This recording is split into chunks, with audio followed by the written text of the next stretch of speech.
Everyone, मेरा नाम है सुवर्णा यादव। मैं स्कूल टीचर हूँ मुंबई के एक जाने माने। मैं सेकेंडरी सेक्शन में पढ़ाती हूँ 8 to 10 स्टैंडर्ड के बच्चों को। और उसी तरह मैं वेलनेस कोच भी हूँ। मैं पर्सनली अपने हेल्थ पे बहुत ध्यान देती हूँ। इवन सोशल मीडिया पे मेरे बहुत सारे वेलनेस हेल्थ के बारे में बहुत सारे वीडियोस भी अपलोड हो चुके हैं।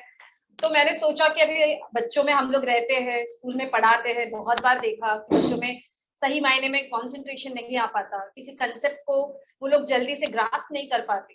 तो इनके पीछे कोई ना कोई वजह रहेगी। तो इसी को लेकर हम लोगों ने आज का ये वेबिनार प्लान किया है। तो गाइस, इसीलिए हम लोग इस प्लेटफॉर्म पे मिले हैं कि आपके बच्चों में कंसंट्रेशन की कमी है तो क्यों है, और उसके पीछे क्या रीजन होगा, और उसका सॉल्यूशन क्या होना चाहिए। सो आज हम लोग पेरेंट्स इसीलिए मिले हैं कि आपके बच्चों का कंसंट्रेशन लेवल आपको किस तरह मजबूत बनाना है। अंत तक आप लोग इसी प्लेटफॉर्म पे डटे रहिए, क्योंकि अंत में आपको सरप्राइज मिलने वाला है। अब पहले देखते हैं कि कंसंट्रेशन क्या होता है। सो कंसंट्रेशन मतलब बच्चों का एक जगह पे 2 से 3 मिनट तक एक ही टास्क पर डटे रहना। एक ही टास्क को अगर वो सही से फोकस कर पाते हैं तो उसको कहते हैं कंसंट्रेशन। ओके, तो स्टडीज के हिसाब से ऐसा कहा जाता है कि नॉर्मल अपना अटेंशन स्पैन जो है वो 3 to 5 मिनट्स पर age year of the child है। इसका मतलब ऐसा होता है, अगर आपका बच्चा 2 साल का है तो उसको एटलीस्ट 5 to 6 मिनट्स तक एक टास्क पर फोकस रहना चाहिए। अगर आपका बच्चा 9 अगर आपका बच्चा 3 साल का है तो 9 से 12 मिनट तक उसको एक चीज पर फोकस करना चाहिए। अगर वो सही मायने में एक चीज पर फोकस कर पाता है तो उसका कंसंट्रेशन लेवल, उसका जो अटेंशन स्पैन जो है वो प्रॉपर है। तो आपको चिंता करने की कोई जरूरत नहीं। कोई पेरेंट्स ऐसे रहते हैं कि जो कहते हैं मेरे बच्चा तो 2 साल का है, वो 5 मिनट्स तक एक बात पर कॉन्सेंट्रेट नहीं कर पाता, एक जगह पर बैठ नहीं सकता। So 5 minutes are enough for his age. So वो सही है, वो नॉर्मल है, उसका अटेंटिव स्पैन बिल्कुल सही है। तो आपको चिंता करने की कोई जरूरत नहीं। तो हर एक एज में आपको इसी तरह वो मिनट्स काउंट करते जाना है, ऐड करते जाना है। तो यहीं पे आपकी आधी प्रॉब्लम तो सॉल्व हो जाती है। तो हम लोग अभी देखेंगे कि कंसंट्रेशन पुअर होने के पीछे क्या क्या वजह होती है, क्या रीजंस रहते हैं कि जिसकी वजह से उनको पुअर कंसंट्रेशन को फेस करना पड़ता है या पुअर फोकस को फेस करना पड़ता है। तो उसका पहला पॉइंट है लैक ऑफ स्लीप। बहुत सारे बच्चों में ऐसा देखा गया है कि बच्चे रात तक जागते रहते हैं, सुबह भी लेट उठते हैं। बहुत सारे बच्चे तो टीवीज और मोबाइल में बिजी रहते हैं, तो उनको जल्दी नींद नहीं आती। तो अगर बच्चों में 9 से 10 घंटा उनको अगर नींद पूरी नहीं मिल रही है तो बच्चे में चिड़चिड़ापन आ जाता है। वो सही मायने में किसी चीज पर फोकस नहीं कर पाते, अटेंशन नहीं दे पाते। उनको दिन भर कुछ अनहेल्दी लगता है, कुछ बेचैनी लगती है। तो ये मेन रीजन है जिसके कारण उनका कंसंट्रेशन पुअर हो सकता है। Then second point is poor nutrition.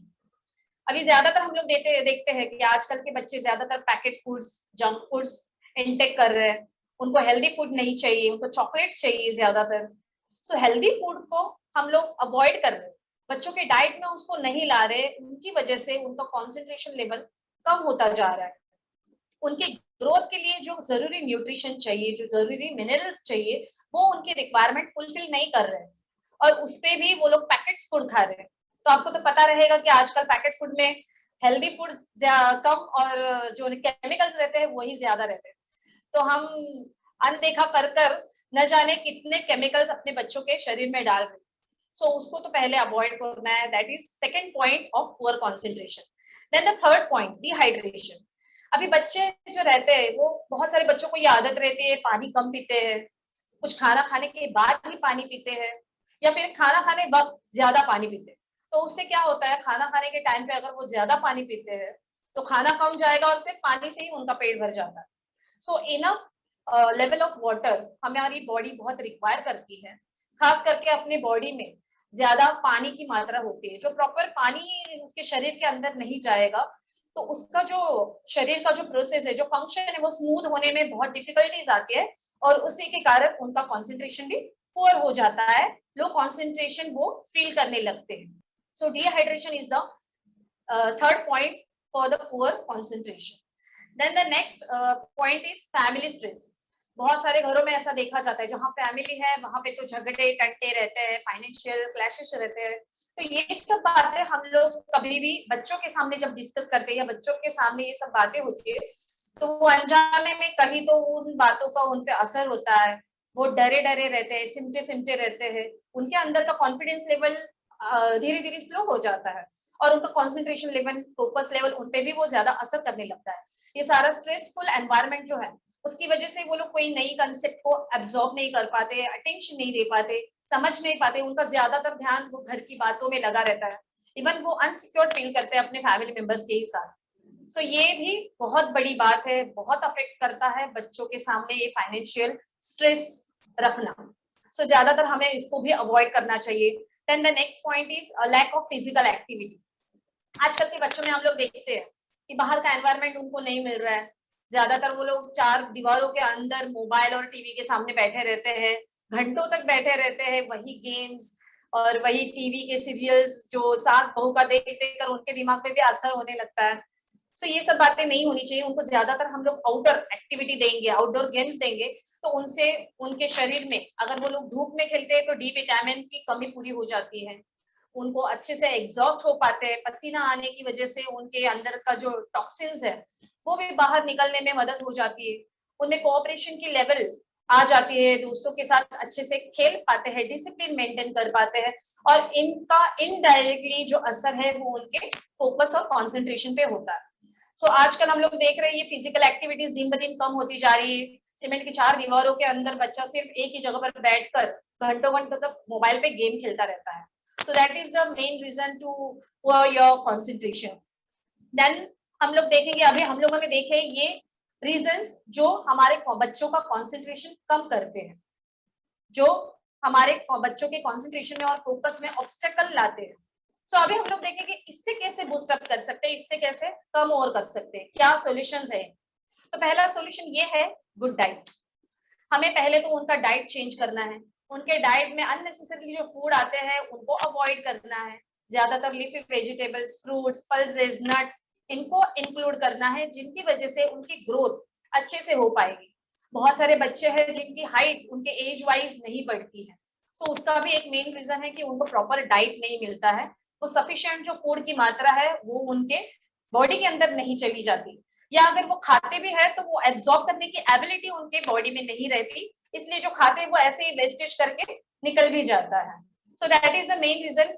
वो सॉल्यूशन है कि आप लोग उनको गुड डाइट दे सकते हो, लीफी वेजिटेबल, भले वो अगर सिंपल सी वेजिटेबल नहीं खाना चाहते तो वही वेज ऐड करके आप पराठा में या और कोई अलग अलग रेसिपीज यूज करके उनको थोड़ा सा अट्रैक्टिव बनाकर बच्चों को दे सकते हैं, तो बच्चे भी एंजॉय कर पाते हैं, और एंजॉय करते करते उनके अंदर वो न्यूट्रिशन भी चला जाता है।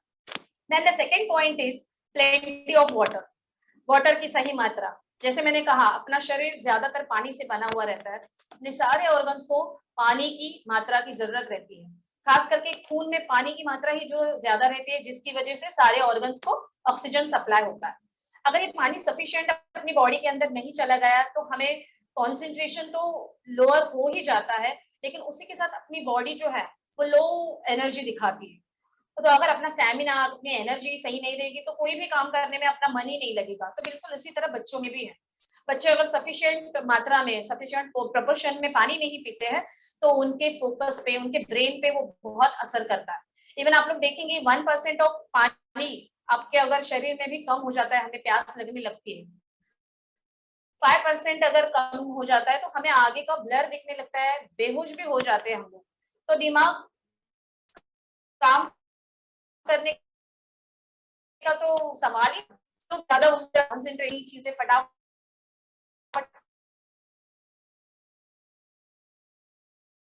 सीखो। तो ये सब बातों पे ध्यान देना, सब बातों पे ध्यान देना है। पानी भी देना है तो ज्यादातर प्यूरिफायर पानी ही हमको उनको देना है। आजकल हम लोग देख रहे हैं कि बहुत सारा ऐसा पोल्यूटेड पानी भी आ रहा है, तो उनकी वजह से भी अपने बच्चों की हेल्थ ज्यादातर खराब हो जाती है, खास करके मानसून सीजन में इन सब बातों का ध्यान रखना पड़ता है।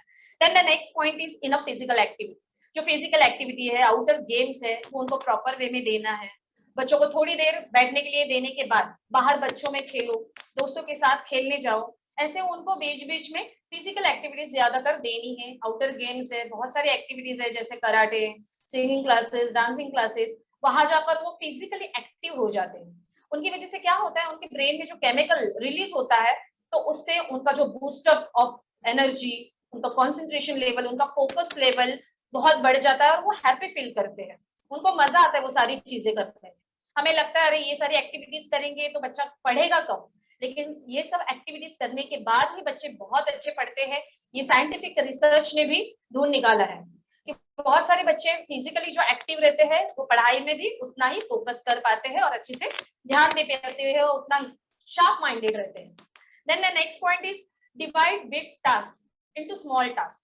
जैसे हम लोग बच्चों को बहुत बड़ी बड़ी इंस्ट्रक्शन देते हैं, बड़े बड़े काम देते हैं, तो उनको अगर हम लोग डिवाइड करेंगे स्मॉल स्मॉल कंसेप्ट में, तो बच्चों को भी वो इंस्ट्रक्शन फॉलो करने में बहुत आसानी हो जाती है। वो आसानी से उस टास्क को कंप्लीट कर पाते हैं और उनके दिमाग पे ज्यादा जोर या ज्यादा बर्डन भी नहीं आता, जिसकी वजह से स्ट्रेस आने के बाद बच्चे अच्छे अच्छे करने वाले काम भी भूल जाते हैं।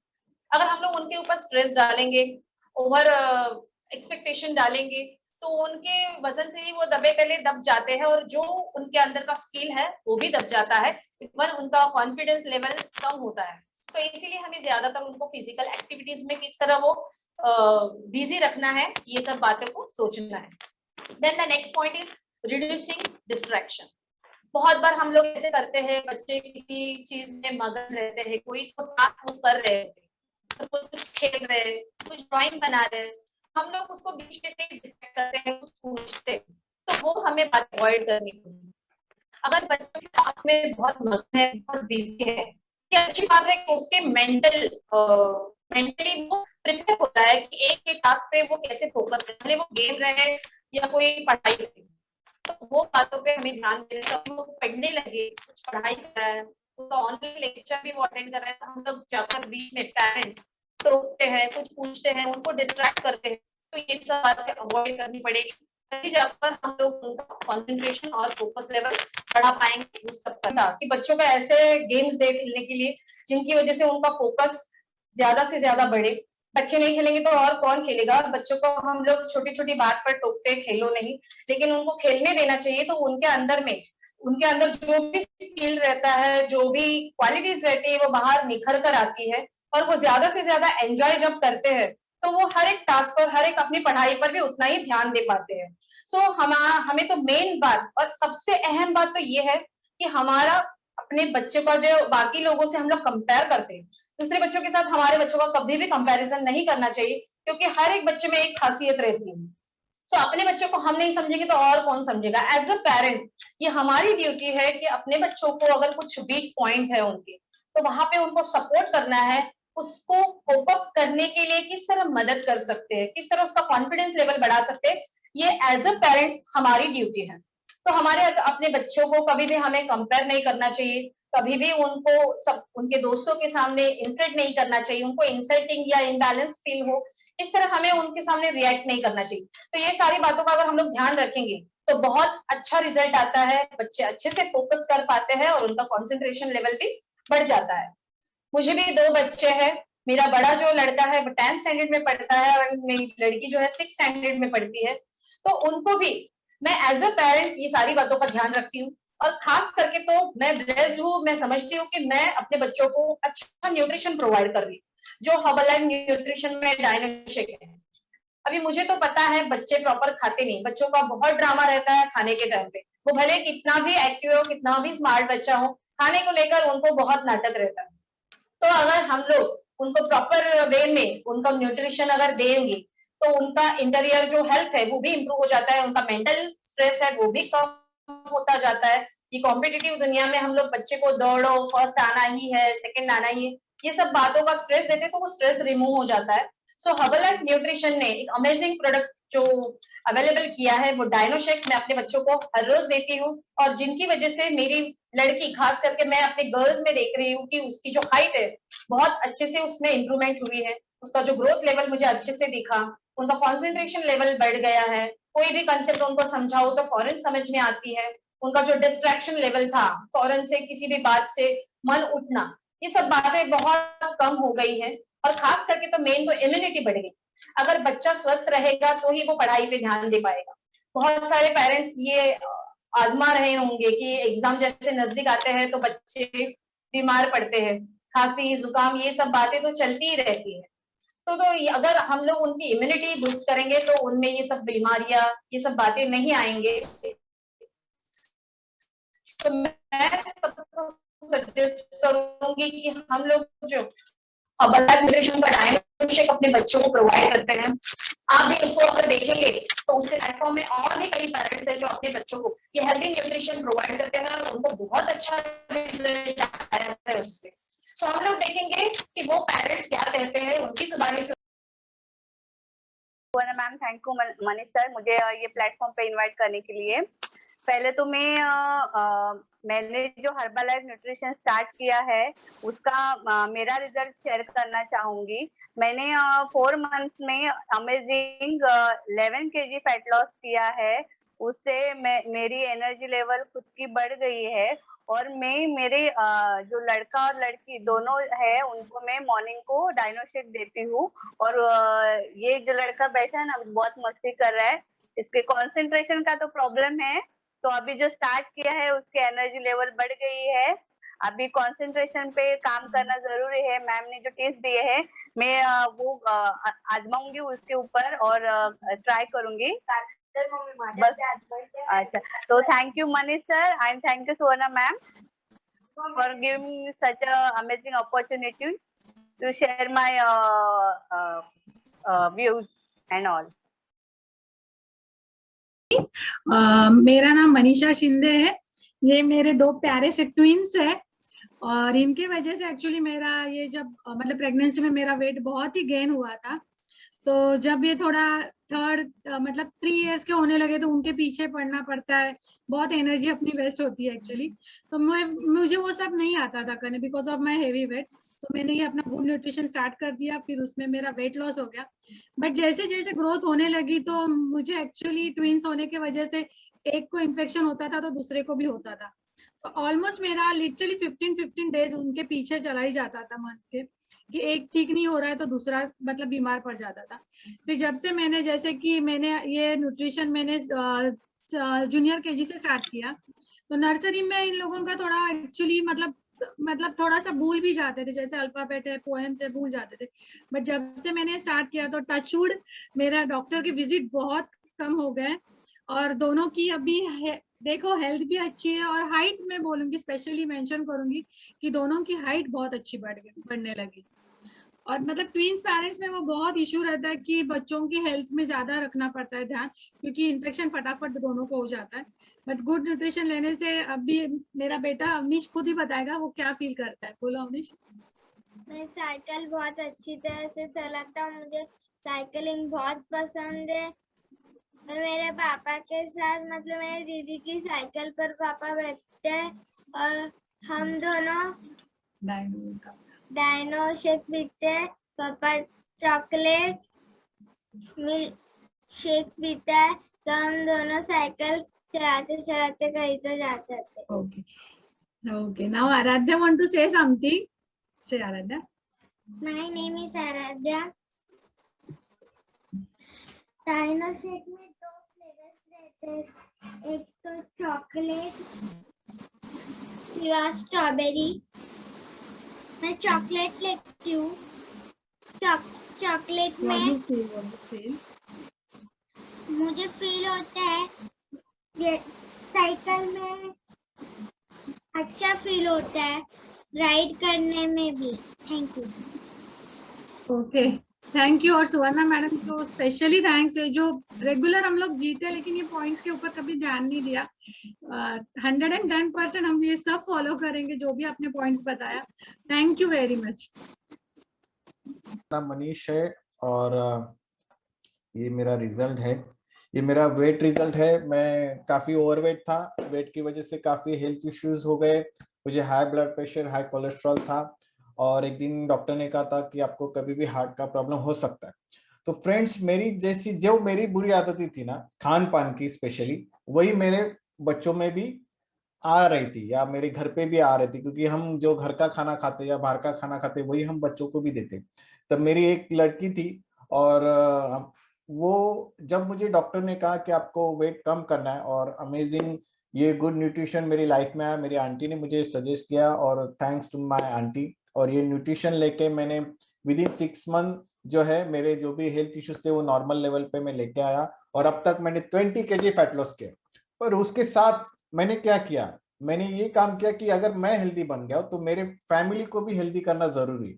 तो वो शुरुआत मैंने मेरे बच्चों के साथ की। मैंने मेरी बेटी को गुड न्यूट्रिशन देना शुरू किया। वही टाइम पे मेरी वाइफ प्रेग्नेंट थी, 2 मंथ्स प्रेग्नेंट थी, और प्रेगनेंसी के टाइम पे उसको गुड न्यूट्रिशन की जरूरत थी। डॉक्टर ने कुछ लिख के दिया, मैंने देखा कि ये इससे अच्छा हमारा ये हर्बलाइफ गुड न्यूट्रिशन है, मैंने वो शुरू किया। थ्रू आउट प्रेगनेंसी मेरी वाइफ ने ये यूज करके उसने जो मेरा बेबी, मेरा लड़का पैदा हुआ वो टाइम पे, और काफी हेल्दी था वो, 4 किलो उसका वेट था। और डॉक्टर भी शॉक हो गए थे कि इतना बड़ा बच्चा कैसे आ गया, और वो भी नॉर्मल डिलीवरी हुआ। और वी आर सो हैप्पी। और अभी दोनों बच्चों की हाइट जो है काफी बड़ी हो गई है। और मेरी जो बड़ी लड़की है वो ऑलमोस्ट अभी 14 साल की हो जाएगी। मेरा छोटा बच्चा जो है अभी 7 साल कंप्लीट हुआ है। बेटी की हाइट उसकी मम्मी की हाइट के बराबर हो गई है। और अभी मेरा बेटा और दोनों बेसिकली दोनों इतने एक्टिव है, और मेंटली भी फिजिकली भी जितने एक्टिव मेरे